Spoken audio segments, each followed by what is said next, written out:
Sasa leo nitakufundisha kwa nini ukiwa unabembeleza sana unafanya kosa kubwa sana la kisaikolojia, kwa sababu kuna mstari mwembamba kati ya kushuka thamani yako na kujali. Na watu wengi waga wanabembeleza wanaamini kwamba ndio njia nzuri ya kujali, lakini kiukweli huwa unapoteza kabisa thamani yako. Sasa leo nitakufundisha kwa nini usifanye hivyo na njia gani nzuri ya kusolve mambo yako katika mahusiano bila kubembeleza sana, kwa sababu asilimia kubwa wefuatilia watu wote ambao wanabembeleza sana, mwisho wa siku waga thamani zao waga zinapotea kabisa na wanaonekana wa kawaida. Sasa leo nitakufundisha mchezo unakuaje na jinsi gani ya kubadilisha kabisa huu mtazamo ili thamani yako katika mahusiano iwe kubwa zaidi. Lakini kama hii ndio mara yako ya kwanza kujiunga na channel yetu ya Elikhan Mtz, karibu sana na usisahau kusubscribe. Okay, sababu ya kwanza, unatengeneza tabia sugu. Tunaita operating condition. Sasa unajua kisaikolojia kila tabia unayoiona kwa mtu anaifanya sasa kwenye mahusiano ni wewe umeipa nguvu. Ukiona mtu anakuonesha dharau, kiburi, anakuchukulia poa, ni wewe mwenyewe umempa nguvu. Sasa kuna sababu ambazo kwa nini hiyo hali inatokea. Kitu cha kwanza kabisa, mpaka mtu kufanya hivyo umeipa nguvu tabia mbaya, yani umeipa zawadi ile tabia mbaya. Kwa mfano mtu labda akaamua kukaa kimya, kaamua kususia, wewe ukaanza kumpigia simu, kuanza kumomba msamaha, unamtengenezea mazingira kwamba kile kitu ambacho amekufanyia ni sahihi na kitu ambacho kinampa yeye ushindi. Manake atakuja kukifanya tena. Yani sawa na umempa kichwa kwamba aje arudie tena ile tabia yake. Kwa hiyo unakuwa mtengenezea mazingira aone kwamba huyu ili kumrekebisha akae sawa inabidi mimi kukaa kimya. Lakini pia sababu ya pili ni mtego wa kumaliza mambo. Mtu anaona kwamba huyu mtu tumeshakosana naye. Sasa ile hofu ya upweke, kuwa mwenyewe, hata kama hujakosea unaamua kwenda kuomba msamaha ili mambo yaishe. Sasa utapata nafuu kwa muda mfupi, kwa sababu mtu akiitikia akasema sawa, utapata nafuu kwa muda mfupi, lakini kwenye akili yako au bongo wako utakuwa umeathirika kwamba utakuwa unaona kwamba kila ikitokea hiyo hali itabidi wewe uende ukafanye hivyo. Sasa unamtengeneza mazingira mwenzako na yeye awe addicted katika hicho kitu, kwamba ikitokea tu hali hiyo anajua kwamba huyu mtu atakuja. Sasa mwisho wa siku unapoteza kabisa heshima, kwa sababu mara nyingi mtu akiona kwamba wewe ni mtu wa hivyo anakuwa anaona wewe upo tu na hawezi kupata ile hofu ya kukupoteza. Kwa hiyo kikawaida thamani yako itashuka, na kikawaida katika concept ya uchumi na maisha ya kawaida, kitu ambacho kinaonekana kipo kirahisi thamani yake waga inashuka. Kwa hiyo utazalaulika na kuonekana wa kawaida. Sasa unabadilishaje hii hali na unawezaje kukabiliana hii hali? Jambo la kwanza kabisa, acha kuipa nguvu tabia hiyo mbaya, au acha kuipa zawadi hiyo tabia mbaya. Kwa mfano mtu kama ukaushia, kama ukaa kimya, wewe usianze kumpigia simu, yani maana unamtafuta, unahangaika, mpe muda. Alafu unaweza kumwambia kwamba naona umeamua kukaa kimya, ukiwa tayari tutaongea, alafu usimtafute tena. Hapo kwanza utakuwa mbadilisha kabisa mchezo, kwa sababu yeye mara nyingi anakuwa anafanya vile ili wewe uteseke. Yeye ataanza kuona sasa kwamba huyu mtu kumbe kashagundua kwamba nimeamua kukaa kimya. Kwa hapo utakuwa mbadilisha kabisa mchezo. Lakini onesha msimamo. Ukiteteleka tu ukampa nguvu, ukaanza kumsumbua, kumtafuta, manake tayari unakuwa umemtengenezea mazingira kwamba wewe ndio atakuwa wewe na kutendea hivyo kila siku. Yani ndio tunasema kwamba unamtengenezea tabia sugu. Kwa atakuwa anarudia tena hicho kitu tena. Najua kwamba huyu mtu ngoja nikae kimya ili atakuja tu kunibembeleza, basi ndio maisha yetu ambao tunaendaga hivyo. Sasa hii waga ni mbaya sana, itakuathiri kwa sababu mwisho wa siku utakuwa mtumwa wa huyo mtu. Yani muda mwingine utakuwa hata huna makosa, unaenda kuomba msamaha ili mambo yaishe. Sasa hii waga inaathiri kisaikolojia na sio nzuri. Kwa hiyo unatakiwa uweke msimamo imara, usiyumbe. Mpe muda mtu, alafu simamia katika lile jambo. Sio baada ya muda unaanza tena kulia, mbona uko hivi na hivi. Hapo utakuwa umeharibu kabisa mchezo huu. Sasa hii mbinu ni nzuri, lakini unatakiwa uitumie ukiwa na roho ngumu, roho ya chuma, yani usiteteleke. Ukiteteleka tu unaharibu mchezo mzima.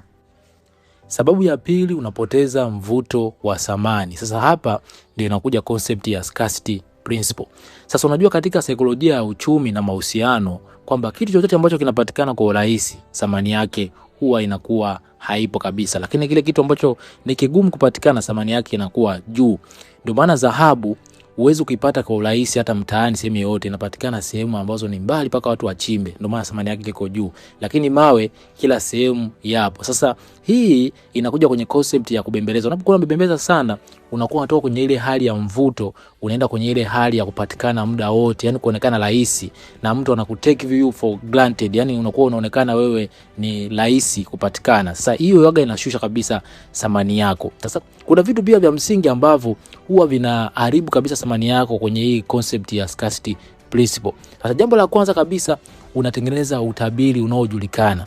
Mfano, unapokuwa unabembeleza mara kwa mara, hata kama kwa mfano limetokea tatizo au kosa, mwenzako tayari anakuwa anajua kabisa wewe unaelekea kwa upande gani. Kwa sababu si binadamu waga tunapenda vile vitu ambavyo havitabiriki. Ni vile vitu ambavyo havieleweki kwa kawaida. Lakini vile vitu ambavyo vinatabirika waga havinaga mvuto na sisi binadamu. Sasa kwa mfano umemfanyia mtu kosa, atakuwa anajua kabisa kwamba huyu mtu atalia afu baadaye atakuja kuniomba msamaha. Hata kama mmegombana usiku, anajua kabisa asubuhi ataniambia tu good morning mpenzi au ananiambia good morning baby, kwa sababu anajua kabisa wewe ni mtu wa kulialia na ni mtu wa kubembeleza sana. Sasa hiyo itakushushia kabisa mvuto. Lakini pia unaondoa ile hofu ya yeye kukupoteza, kwa sababu si binadamu huwa tuna mfumo wa asili wa kusamini vile vitu ambavyo tunaweza kuvipoteza. Lakini sasa ukiwa unambembeleza sana, unaonekana wewe ni rahisi au wa kawaida, kwa ile hofu inakuwa haipo na atakuchukulia kawaida. Lakini pia unapoteza ule mvuto wa kiasili wa binadamu. Sisi binadamu huwa tuna mvuto wa kiasili, achana ile umbo na sura. Pale unapokuwa unajiamini au unakuwa na uhuru wako binafsi, huwa unatengeneza mvuto wa kisaikolojia ambao hauwezi kuelezea hata kwa lugha ya kawaida. Na ndio maana wale watu ambao wanajiamini au watu ambao wanaweza kujisimamia, huwa wanakuwa na watu wengi wanawapenda. Na huo ndio mvuto wa kiasili wa binadamu. Sasa unapokuwa unang'ang'ania, unapokuwa unabembeleza sana, unakuwa unaonekana wewe ni need au desperate. Yaani kwamba wewe unang'ang'aniza. Kwa lugha ya Kiswahili Waswahili wanasemaga king'ang'anizi au king'anga. Sasa hiyo waga inapoteza kabisa mvuto wako na unaonekana wa kawaida, na ule mvuto wa asili unapotea kabisa na mtu anakuchukulia kawaida. Sasa unarudishaje thamani yako? Unarudishaje nguvu yako ili uonekane wa thamani tena? Sasa sikufundishi uwe mkaidi au mfanyie mwenzako tabia mbaya. Hapana, unatakiwa urudishe thamani yako. Jambo la kwanza kabisa, endelea na maisha yako. Kosa kubwa watu ambao wanakosea, kwa mfano labda imetokea changamoto au mtu kakufanyia jambo ambalo sio zuri, mtu waga anaacha kabisa maisha yake mengine, anaanza kubembeleza, anaanza kumtafuta.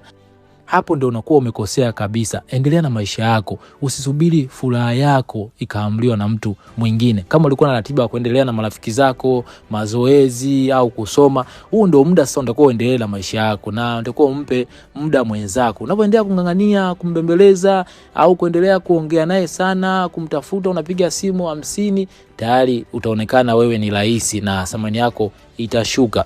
Kiukweli hivi vitu watafuatia kiuhalisia. Wale watu ambao ni vinganganizi mara nyingi waga wanazalaulika na kuonekana wa kawaida. Kwa hiyo endelea na maisha yako. Usitegemee furaha yako ya mlio na mtu mwingine. Kama imeshatokea hiyo hali au mtu kakukosea au mmekosana na mtu na umeshaongea naye kwamba haya mambo naomba yaishe, endelea na maisha mengine. Acha kungangania sasa kwanza kubembeleza, unapiga simu 50, unatafuta marafiki zake.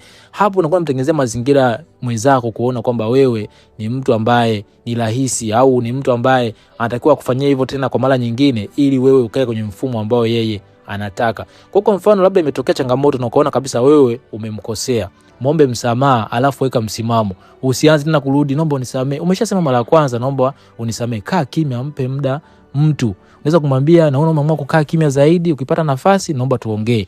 Alafu endelea na msimamo wako, endelea na maisha yako mengine. Usianze kuwaza kuhusu furaha yako ikaamuliwa na mtu mwingine. Na kosa kubwa ambalo watu wengi wanakosea ni hivyo, kwamba anakuwa anategemea mwingine anapocheka au anapofurahi ndio yeye aendelee na maisha mengine. Hapo utakuwa umeharibu kabisa. Anza kuendelea na shughuli zako za kawaida, fanya mambo yako kama kawaida na bila kumtegemea yeye, kwa sababu mara nyingi sikufiche, hata kama ukilazimisha ukampata, tayari thamani yako inakuwa haipo. Anakuwa tu anakaa na wewe kwa maslahi maalum, na ndio maana mara nyingi watu wengi wanakuja kuumia vibaya baadaye.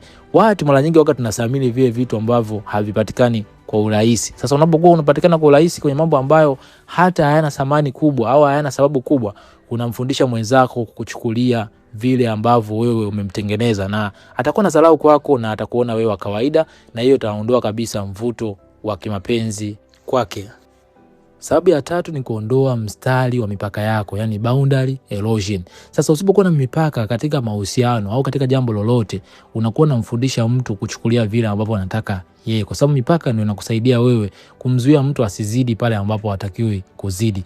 Unapokuwa unambembeleza mtu sana kwa mambo ambayo amekukosea au mambo ambayo hujafurahia, unakuwa unamfundisha mtu kwamba hata kama akikufanyia vile, hakuna kitu chochote ambacho kinatokea na hakuna gharama yoyote ambayo anaipata, au hakuna changamoto yoyote ambayo ataipata, au madhara yoyote ambayo atayapata baada ya kuvunjia heshima. Sasa hapa issue inakuwa mbaya zaidi. Kwanza unahalalisha hiyo tabia yake, kwa sababu kwa mfano kama mtu amekukosea au amekufanyia jambo baya alafu ukaendelea kumbembeleza, anakuwa anaona kumbe hata nikimfanyia hivi bado anakuja kunibembeleza. Kwa hiyo hapo sasa unakuwa unahalalisha ile tabia yake aje irudie tena, lakini unapoteza sauti ya kusema hapana. Sasa watu wengi ambao wanabembelezaga sana waga wanaingia kwenye mtego wa people pleasing, yani kutaka kumfurahisha kila mtu. Kwa hiyo anakuwa nakubali kuumia, anapitia changamoto mbalimbali hii tu asiseme hapana ili asilete ugomvi au asimuuzi mtu. Sasa hiyo waga ni mbaya, kwa sababu huyo mtu ataendelea kukufanyia jambo hilo. Lakini sasa pia unapoteza utu wako, kwa sababu utakuwa unafanya vitu ili kumridhisha mtu mwingine. Utakuwa unavumilia mabaya, mtu anakukosea, anakuziaki, anakutukana, ila wewe sasa unashindwa kukataa au kusema hichi kitu sikifurahii, kwa sababu unakuwa unaona ukisema vile utamuuzi au utapoteza kabisa mahusiano. Sasa hii itakuathiri, kwa sababu baada ya muda utaanza kuwa na wasiwasi na mahusiano yanabadilika, yanatoka kwenye hali sasa ya watu wawili kuwa na upendo na yanakuwa sasa ni mtu na mtumwa wake, kwa sababu wewe unakuwa sasa unafanya juu chini ili kumridhisha mwenzako asikasirike. Sasa mahusiano yanakuwa sio mazuri, kwa sababu wewe utapoteza kabisa utambulisho wako. Utakuwa unafanya juu chini ili kuishi vile mtu mwingine anavyotaka, ili kulinda amani. Sasa unarudishaje mipaka yako ili sasa heshima yako irudi na onekane wewe wa thamani? Jambo la kwanza kabisa, lazima uweke mipaka kwenye mambo ambayo huwezi kuyajadili. Mfano, kama mtu anakutukana, anakuziaki, amekusaliti, lazima uweke mipaka kwamba kusema kwamba hili jambo mimi nikiliona siwezi kuvumilia wala sihitaji maongezi zaidi na huyu mtu. Au kwa mfano mtu kakutukana mbele za watu, unaweza kumwambia mimi nakupenda kweli, lakini kwa namna unavyotumia maongezi sijapenda, naomba ukitulia tuongee baadaye, alafu wewe endelea na vitu vingine. Hapo utakuwa umeisha msimamo. Lakini sio kwamba unakaa kimya, unaendelea kudhalilishwa, unakaa na wewe kimya. Hapo itakuharibia kabisa wewe hali yako ya kisaikolojia. Lakini jambo la pili, unatakiwa ukubali matokeo. Sasa watu wengi ambao wanabemezaga sana, huwa mara nyingi wanakuwa wanaogopa kwamba ile hali ya kuachwa au kukataliwa, ndio maana mara nyingi wanakuwa wanaogopa kusema vile vitu ambavyo hawafurahii. Unatakiwa ukubaliane na hiyo hali, kwa sababu unavokaa kimya au unavoamua kupotea, ule ukimya wako ndio unakuwa kama unamfundisha yule mtu asirudie hicho kitu. Kwa lazima ukubali kuna muda mwingine lazima usimamie vile vitu ambavyo wewe binafsi hauvifurahii. Manake ukiwa ni mtu wa kumfurahisha kila mtu, manake wewe unakuwa unapoteza ile thamani yako. Lakini pia thibitisha hayo maneno yako kwa vitendo. Unapoweka mipaka kwa kuongea tu kwamba nitaondoka au nitafanya hivi, usipofanya unamtengenezea mtu pia mazingira ya kuchukulia kawaida. Kwa mfano umesema labda alipokutukana mpaka aje kuomba msamaha ndio mtaendelea tena kuongea, basi simamia hilo. Lakini uko unasema hivyo alafu hufanyi, manake hiyo itakuwa inaonekana kama yani huna msimamo, na huyo mtu ataendelea kufanya hivyo. Amua kabisa kwamba hili jambo mimi siwezi kuendelea mpaka huyo mtu aje aombe msamaha au aje aseme na mimi kuhusu hili jambo, ndio tutayamaliza na mimi nitakuwa sawa na huyo mtu. Lakini ukiendelea tu kwamba wewe unasema nitaondoka au nitafanya hivi alafu ufanye, nani bora usiseme kuliko ukisema alafu usipofanya, mtu anakuona wewe ni wa kawaida tu na haunaga msimamo. Sasa hiyo utaharibu kabisa mbinu hii na utaonekana wa kawaida. Kwa lazima usimamie kwamba hichi kitu mimi nikiamua kukifanya, nimeamua kukifanya, na akinifanyia hivi mimi siwezi kuvumilia na sitahitaji tena mjadala kwenye hili jambo. Hapo utaonekana una msimamo na huyo mtu utamfundisha akuheshimu na ukuchukulia ni mtu wa thamani kubwa zaidi. So kitu cha muhimu zaidi, mtu yote anayekupenda, unapoweka mipaka kwenye mambo ambayo huyafurahii akaondoka, huyo mtu alikuwa akupendi. Lakini yule mtu ambaye anakaa na kujirekebisha, yule mtu ndio alikuwa anakupenda. Lakini yule mtu ambaye unaona ukiweka mipaka ukasema hichi kitu mimi sikipendi akaondoka, basi yule ndio alikuwa anafurahia madhaifu yako na changamoto yako. Lazima usimamie vile vitu ambavyo wewe mwenyewe uvifurahii, kwa sababu vile ndio vinatengeneza thamani yako. Okay, niandikie katika comment katika somo hili umejifunza nini, na kama una swali lolote katika sehemu ya somo hili hujaelewa, nikusii pia comment hapo sehemu ya comment section. Usahau kulike, kushare na kusubscribe. Bye bye, tukutane kwenye somo linalofuata.